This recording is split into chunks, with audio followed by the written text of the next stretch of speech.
Sanju Samson vs Sahibzada Farhan. Sangakkara உடைத்த மௌனம் உண்மை என்ன?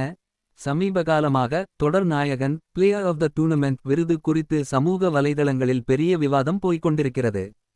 இதற்கு இலங்கை கிரிக்கெட் ஜாம்பவான் குமார் சங்கக்காரா முற்றுப்புள்ளி வைத்துள்ளார். சங்கக்காரா என்ன சொல்கிறார் தெரியுமா? தேவையில்லாத வெறுப்பையும் பொய்ப் பிரச்சாரங்களையும் ரசிகர்கள் முதலில் நிறுத்த வேண்டும் என்று அவர் கராராக சொல்லியிருக்கிறார். இந்த தொடரில் சாகிப்சாதா ஃபர்ஹான் தான் அதிக ரன்கள் எடுத்த வீரர் என்பது மறுக்க முடியாத உண்மை. அது ஒரு மிகப்பெரிய சாதனை தான். ஆனால் சஞ்சு சாம்சன் தனது அணிக்காக முக்கியமான நேரங்களில் களமிறங்கி ஆட்டத்தின் போக்கையே மாற்றி வெற்றியை தேடித்தந்துள்ளார். பொதுவாக ஒரு தொடரில் கோப்பையை வெல்லும் அணியிலிருந்து வெற்றிக்காக தொடர்ந்து உழைத்த ஒரு வீரருக்கே இந்த விருது வழங்கப்படுவது வழக்கம்.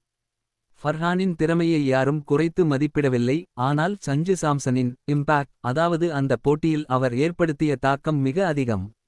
அதனால் அவர் இந்த விருதுக்கு தகுதியானவர் என்பதே சங்கக்காராவின் கருத்து. இறுதியாக ஒரு முக்கியமான விஷயத்தையும் அவர் சொல்லியிருக்கிறார். ICCக்கு தெரியும் யாருக்கு எந்த விருது வழங்க வேண்டும் என்று. எனவே தவறான தகவல்களை பரப்பி ரசிகர்களிடையே பிரிவினையை உண்டாக்காதீர்கள். கிரிக்கெட்டின் கண்ணியத்தை காப்போம் என அவர் வேண்டுகோள் விடுத்துள்ளார். ரசிகர்கள் தேவையில்லாத வெறுப்பை பரப்புவதை தவிர்த்து ICCயின் முடிவுக்கு மதிப்பளிக்க வேண்டும். திறமையை மதியுங்கள், கிரிக்கெட்டை கொண்டாடுங்கள். சங்கக்காரா. சங்கக்காரா அவர்கள் சொன்னதாக கூறப்படும் தகவல் சமூக வலைதளங்களில் பரவி வரும் ஒரு விவாதத்தின் ஒரு பகுதியே. ஆகையால் உண்மை தன்மையை ஆராய்ந்து செய்திகளை பகிருங்கள். உங்கள் கருத்துக்களை பகிருங்கள். நன்றி.